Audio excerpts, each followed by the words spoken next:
Good afternoon. Hope everyone is doing well, having a wonderful Sunday in Alabama. We are now midway through our barnstorming tour through the March 1st Super Tuesday states. It has been an incredible journey. You know, we started just a few days ago in Nevada, we went to Minnesota, we went to Virginia, we went to Georgia, we're here in Alabama, we're going to finish up in Tennessee, Arkansas, Oklahoma. And I got to tell you, the excitement, the enthusiasm that we're seeing in the March 1st states, in the Super Tuesday states, it's just breathtaking. What we're seeing happening all across Super Tuesday is the same thing that we're seeing happening in Iowa. It's the same thing we're seeing happening in New Hampshire and South Carolina and Nevada, which is we're seeing conservatives come together. Conservatives are uniting behind our campaign. And that is tremendously encouraging because from day one when we launched this campaign, that was the key to victory. If conservatives unite, we win. And that's happening every single day. I'm tremendously encouraged, and I'm very glad to be here in Alabama today. Senator, on H1B visas, in the past you favored expanding the number of those. You said later that there have been exploitations, problems with the system. Is there a point in the future, specifically the H1B visas, where you think they could be expanded? Listen, I support the H1B program. As it was originally designed, the H1B program is designed to bring in very high-skilled workers to generate jobs and economic growth. That is a good objective. But circumstances change, and in particular we've seen in recent months report after report after report of major companies abusing the H1B program. Number one, not bringing in very high-skilled workers, bringing in mid-level to low-skilled workers, bringing in IT workers, but number two, using the program to displace American workers, firing American workers, and to add insult to injury, forcing the American workers to train their foreign replacements. That is an abuse, it is wrong, it is unacceptable, and it will stop. That's why, in the light of the abuses, I have pledged, if I'm elected president, we will impose a 180-day moratorium on the H-1B program in order to do a comprehensive investigation and audit of every company that has received them to determine if they're abusing the program. If they are abusing the program, if they're firing American workers, they will be suspended from the program, and if they violated the criminal laws, they will be prosecuted. We need to have accountability, and actually, sadly, with the H-1B program, it's an example of what we've seen of the Obama administration across the board with immigration. They refuse to enforce the laws. We need a president who will enforce the laws. It's also the reason that I've joined with Senator Jeff Sessions from here in Alabama to introduce legislation reforming the H-1B program, requiring an advanced degree requirement, putting in place anti-fraud requirements, raising the minimum salary so that you're not bringing in low-income workers, but rather the program will function as it was originally designed. We need those reforms, and as president, I intend to fight for them. Senator, these are highly produced, elaborate events. What message do you have to communicate to voters about the strength of your campaign by putting on these kinds of events? Well, these events are about the grassroots, and the heart of our campaign from day one has been the grassroots. It has been the men and women gathered here. It is the men and women all across the country on the ground. You know, if you look at the grassroots army that is coming together, that is coming together organically, it takes your breath away.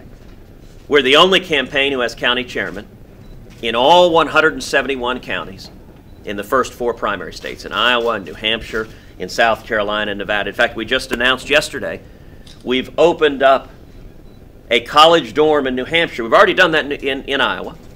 We did that a few weeks ago. 48 beds in Iowa that are filled with volunteers from all over the country knocking on doors. We're opening up one in New Hampshire as well, another 40 beds in New Hampshire for volunteers to go knock on the doors. But we're also the only campaign that has announced congressional district chairmen in each of the 163 congressional districts in the first 24 states leading up to March 14. Right now we have about 160,000 volunteers nationwide. That's not just supporters, those are volunteers. Those are people who have signed up to knock on doors, to make phone calls, to get on email and Facebook and Twitter. And that's the power of this campaign, is an organized, motivated, passionate army of the grassroots. In addition to that, we've got now roughly 600,000 contributions people all over the country going to tedcruz.org. That combination is all about empowering the grassroots. And as you know, the analogy that I make every day is to 1980. I think we're at a very similar moment in time. And just like in 1980, the Reagan Revolution came from the grassroots, came from the people. This campaign, we're working to do everything humanly possible to energize and mobilize the grassroots to have exactly the same sort of transformation in 2016 that America saw in 1980. Senator, you were talking about Secretary Jeff Sessions yesterday. You also said you'd be open to having Marco Rubio and others on the stage in a Cruz administration. Can you talk about some of the names you would want to fill out the national security part of a Cruz administration? Well, listen, as I have mentioned many times, we've got an amazing array of talented Republicans running for this nomination. It really is. It's a striking contrast with the Democrats. I think any Republican president would be a fool for the men and women on that debate stage not to comprise a substantial portion of their cabinet. We have a lot of young, talented leaders who I think every one of them has a very, very bright future in front of them of continued public service. Can you talk about who you might put at state or at the Pentagon or be national security advisor or something like that, since that's such an important issue? It is premature to start rolling out cabinet appointments. I've yet to win a state first. We need to win the nomination and name a vice presidential nominee and get elected, and then I look forward to filling out the cabinet. I can tell you there are a lot of people whose advice I draw upon and rely upon. John Bolton is someone who I speak to regularly. He's someone whose foreign policy advice I think is exceptionally sound. General Mike Flynn is someone I've spent quite a bit of time with. I think he has very, very sound national security insights, and there are a great many people upon whose advice and counsel I call upon and expect to continue calling upon. Last question. Last night at the debate, Hillary Clinton said that Donald Trump is playing into the hands of ISIS and they're using him as a recruiting tool. Are her concerns warranted?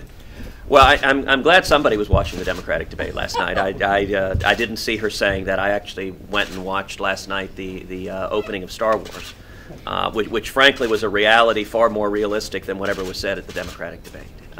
But it doesn't surprise me that Hillary Clinton is trying to find somebody to blame ISIS on, because you can see the disaster of foreign policy, the rise of radical Islamic terrorism, the rise of ISIS happened on her watch, happened under the Barack Obama, Hillary Clinton foreign policy. It is a manifest disaster. So it's not unsurprising that her natural instinct is pass the buck. Last I checked, Donald Trump was not designing the catastrophic foreign policy the last 7 years. It was Hillary Clinton and Barack Obama. When they weren't busy dismissing ISIS as the junior varsity, they were toppling the government in Libya and setting the stage for radical Islamic terrorists to take over there. Are her concerns warranted, though? Her concerns about ISIS, look, to date, every concern she's... Donald Trump. I have no idea what Hillary's concerns are about Donald Trump. My sense is she's right now much more concerned about Bernie Sanders.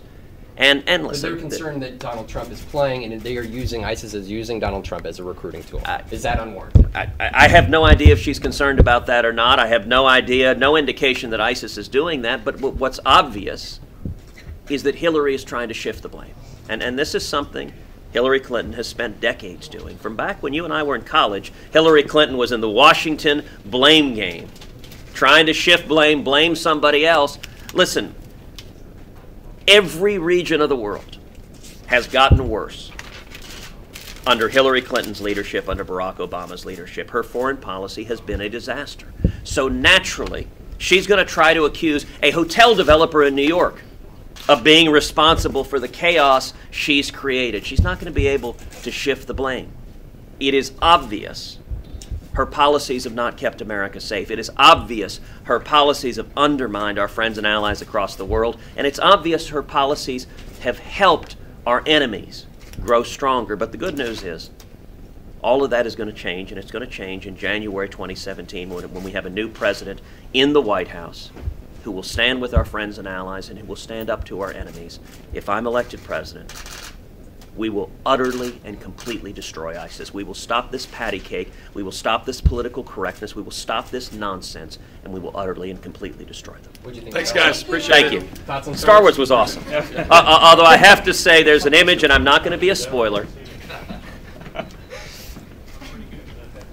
But as someone who grew up, as someone who stood with his dad in line for 3 hours to see the opening of Empire Strikes Back, as someone who grew up as a kid idolizing Han Solo as perhaps the coolest character in all of cinema, I will say there's an image last night that will scar me forever. And I'm not going to spoil what it is, but it was highly traumatic. All right, thanks, guys.